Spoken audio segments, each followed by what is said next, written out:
Guten Morgen aus Kappadokien. Wir sind, man sieht es hier vielleicht gerade im Hintergrund, an einem Hot-Ballon-Spot.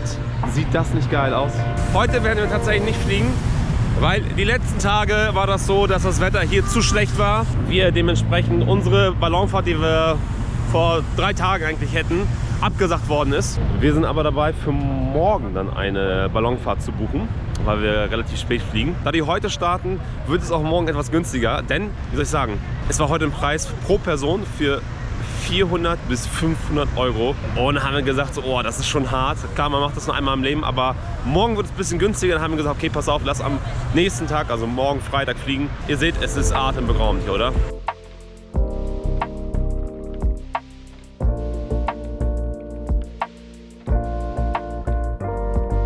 So, wir haben jetzt ein paar Aufnahmen gemacht. Es ist mega kalt, also es sind gerade mal, ich glaube, 8 oder 9 Grad. Aber es ist atemberaubend, also wirklich, es ist atemberaubend. Schaut euch das mal bitte an. Wir fahren jetzt zu einem nächsten Spot, wo wir ganz viele Fotos machen werden mit unserem Typen von Get Your Guide. Und ja, mal gucken, was uns erwartet.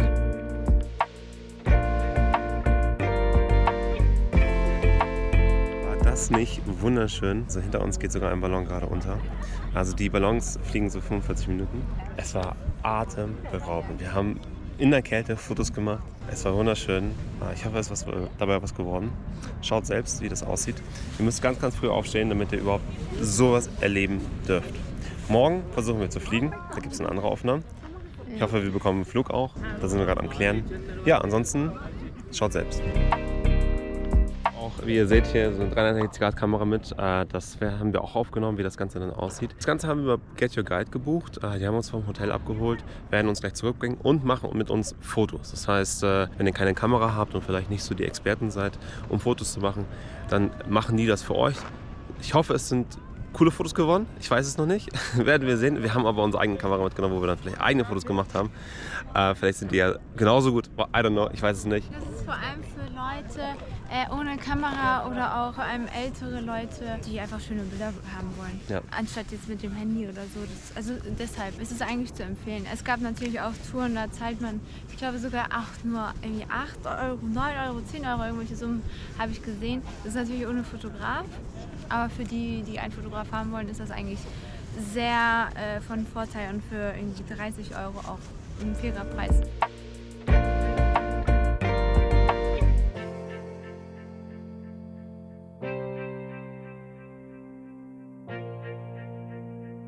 Nach der wunderschönen Aussicht mit den Ballons am Morgen, also wir sind um 4:30 Uhr aufgestanden und wurden um 5:30 Uhr abgeholt, sind wir jetzt nun auf einer Guided Tour, Green Tour. Die würden wir auch eher empfehlen als die Red Tour. Wurde uns auch immer wieder gesagt, dass wir die Green Tour nehmen sollen.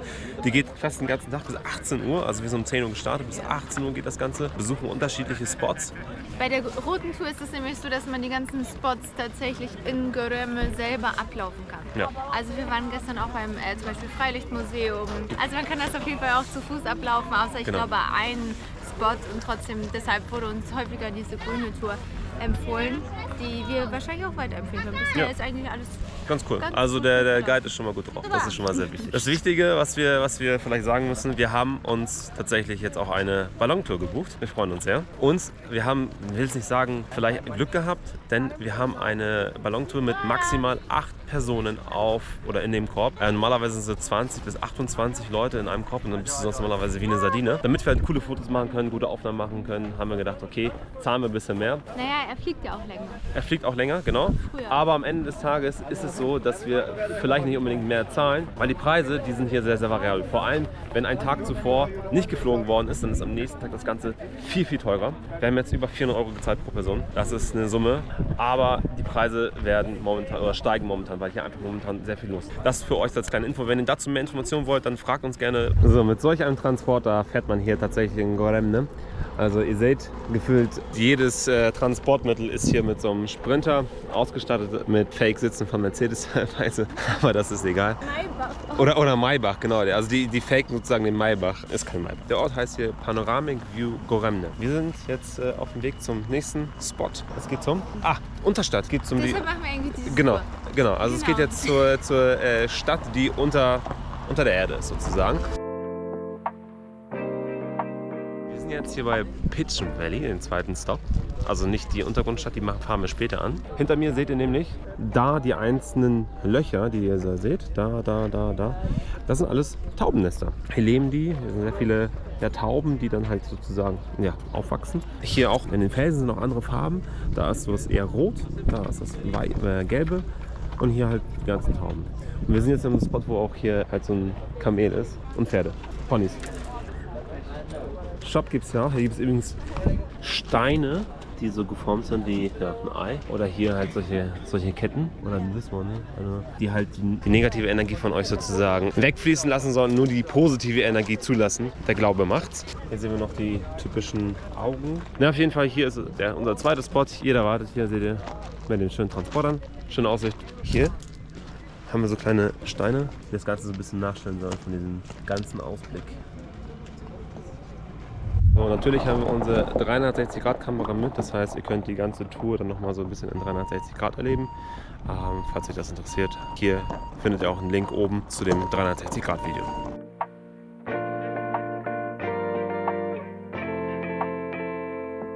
Ich zeige euch jetzt mal die Sitze. Wenn das nicht mal richtige Mercedes-Sitze waren.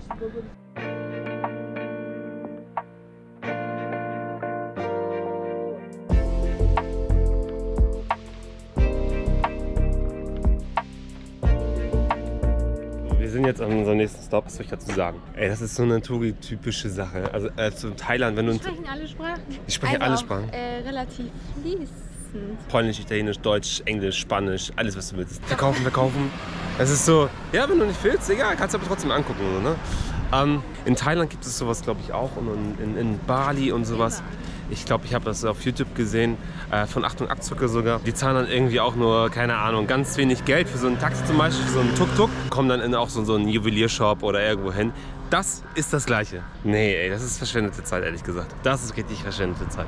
Also wenn jemand Bock drauf hat, wenn jemand Bock drauf hat, dann und das ist angeblich der größte Juwelier hier in Kappadokien seit 80.000 von Jahren. Aber es ist ganz schön, wenn man sich dafür interessiert, die ganzen Steine und so.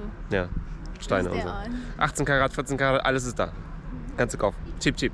So, habt ihr gesehen und jetzt geht's weiter mit unserem Winter.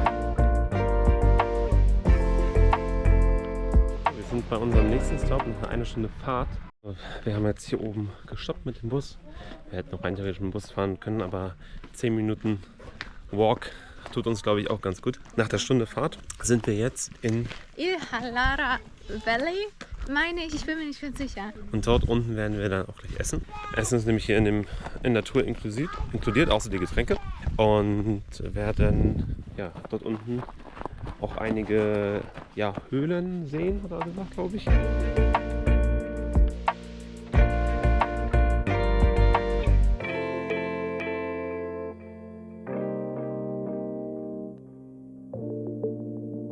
Was für Hunde hier teilweise sind, ne?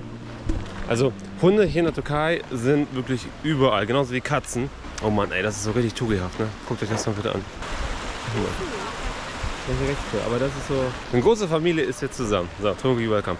Naja, auf jeden Fall, ihr wisst jetzt, wo wir sind. Das ist der nächste Stop hier. Hier werden wir was essen, werden genug Zeit haben, auch mal das Ganze etwas sacken zu lassen. Solange das, was wir gesehen haben, vor allem nach dem Juwelier. Das kann man echt aus der Tour streichen, finde ich. Aber nein, gut. So, wir haben jetzt das wirklich sehr, sehr leckere Essen gegessen. Warum wir erst so spät fliegen, das können wir euch morgen noch mal gerne in unserem nächsten Vlog erzählen. Und warum wir so viel gezahlt haben. Weil normalerweise, wenn ihr online schaut, kosten die Flüge so 100 € vielleicht. 150, 150, vielleicht maximal wirklich 200 €. Aber warum das Ganze so ist, das können wir euch gerne im nächsten Vlog erklären. Schaltet da auf jeden Fall ein. Weil es hat viele Faktoren dazu geführt, warum wir so viel gezahlt haben. Preis momentan, wir bekommen so ein Update auf unser Handy von den Agencies, dass es immer ein bisschen günstiger wird, aber das sind halt vielleicht nur 40 €. Mehr ist es ja. Wir sind hier an unserem nächsten Point, der Green Tour. Ihr seht den See hinter mir, übersetzt auf Englisch oder vom englischen Granatapfelsee. Ist entstanden durch Wasser, welches unter dem Boden gespeichert war und dann durch Lava zu einer Explosion geführt hat. und dadurch der See dann sozusagen entstanden ist. 71 Meter und von unten wird der See mit Wasser gefüttert. Das heißt, hier ist auch kein Fluss oder ähnliches, wo das Wasser dann herkommen könnte. Deswegen, ja. So, es geht weiter. Wir durften leider keine Drohnenaufnahmen machen. Es ist eigentlich verboten, überhaupt in Kappadokien mit einer Drohne zu fliegen. Außer es ist halt keine Polizei oder ähnliches in der Nähe. Aber so sieht das Ganze aus. Ganz cool. Jetzt zeige ich gleich noch ein paar andere Aufnahmen und dann fahren wir auch weiter. Wir sind jetzt an unserem nächsten Spot, Derinkuyu, eine Stadt unter der Erde. Hier können unglaubliche 20.000 Menschen auf 2 Hektar leben. Früher war es zumindest so. In Kappadokien sind insgesamt 36 Unterkunftsstädte verteilt. Wir besuchen jetzt einen davon, die so teilweise zu besuchen ist, weil Teile der Untergrundstadt einschutzgefährdet ist. Wir werden bis zu 50 Meter runtergehen. Mal gucken, was uns da erwartet. Auf jeden Fall wird sehr, sehr flach. Und wir müssen uns ducken. Ja, wir werden sehen, was es da so gibt. 13 Euro kostet der Eintritt und ja, ihr werdet sehen.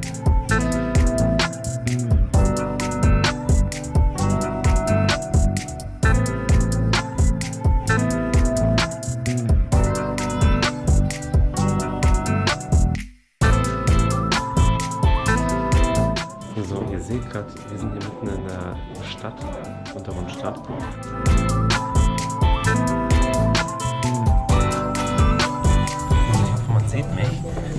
Warum das früher gebaut worden ist, die Urchristengemeinde hat sich vor der Verfolgung des Römischen Reiches sozusagen einfach versteckt. Und deswegen wurden diese Städte gebaut, damit sie halt geschützt sind. Ziemlich interessant, richtig groß hier. Das ist nur ein kleiner Part, den ihr hier gerade seht. Ich habe das auch auf der 360-Grad-Kamera. Es ist sehr, sehr eng. Ihr seht, dass man sich hier sehr, sehr bücken muss und auch sehr, sehr dunkel. Also früher gab es ja kein Licht. Ich denke mal, ich weiß nicht, wie sie es früher gemacht haben. Es ist sehr muffig, um das mal zu beschreiben.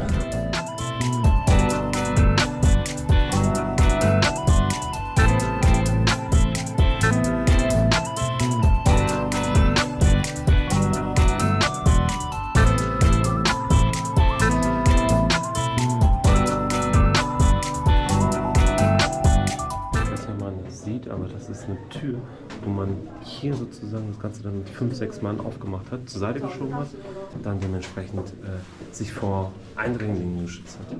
Das war jetzt die Underground City. War super interessant. Ich glaube, so kann man sich das vorstellen. Aber Leben, ich glaube, das kann sich keiner von uns so vorstellen überhaupt. In der Not.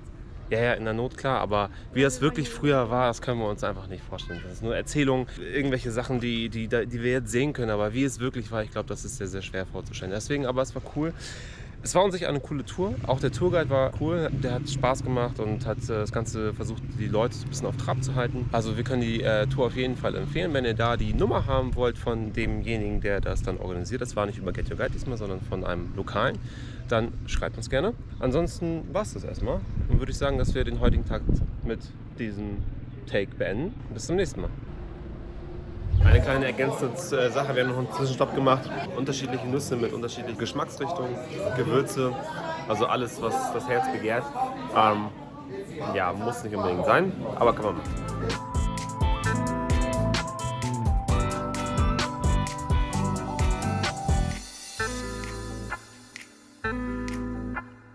So als kleines Feedback, man will nicht so gezwungen sein, in so einen Shop zu gehen. Deswegen fänden wir es eher cooler, wenn man das wechselt zu einem, keine Ahnung, zu einem Bauern. Also wenn man zu einem Bauern fährt, der sowas anbietet, sei es zum Beispiel irgendwelche Kürbiskerne, die dann irgendwie von ihm selbst gemacht worden sind, als wenn wir jetzt so gezwungen sind, in so einen Shop zu gehen, wo du halt gefühlt, wenn du schon reinkommst, wirst du abgezogen. Also die Produkte, schlechter als schlechter geht nicht. Irgendwelche Parfums, die angeblich heilen, irgendwelche Kristalle, Mentholkristalle, dann Nüsse über Nüsse mit Schokolade, ohne Schokolade, und da angeblich Nutella ohne Zucker. Muss nicht sein, ehrlich gesagt. Also das kann man aus der Tour eigentlich streichen, finden wir persönlich. Lieber, wie gesagt, zum Bauern, der lieber was Cooles präsentiert, da mit der Familie irgendwas zusammen bastelt und dann kann man dort beim Bauern was kaufen, aber nicht sowas. Und das Schlimme ist ja eigentlich, es sagt halt niemand vorher, dass das so ist. Der Verkäufer, die Agency, der hat uns nicht gesagt, du fährst dahin, sondern hat das so ein bisschen verheimlicht, dass es da halt irgendwelche geilen Spots gibt. Aber da sind halt solche Shops. Auch Zeit, deine eigene Zeit wird von anderen bestimmt. Ja, genau. Also das ist halt so ein bisschen vielleicht auch eine Sache, wenn man halt so ein bisschen getrimmt ist, das Leben so möglichst viel zu genießen und jede Zeit zu nutzen, ist sowas echt verschwendete Zeit im Leben. Deswegen. Aber das Feedback geben wir auch der Agency. Ich finde, das muss man ehrlich sagen. Deswegen jetzt noch einmal vielen lieben Dank fürs Einschalten und bis zum nächsten Mal.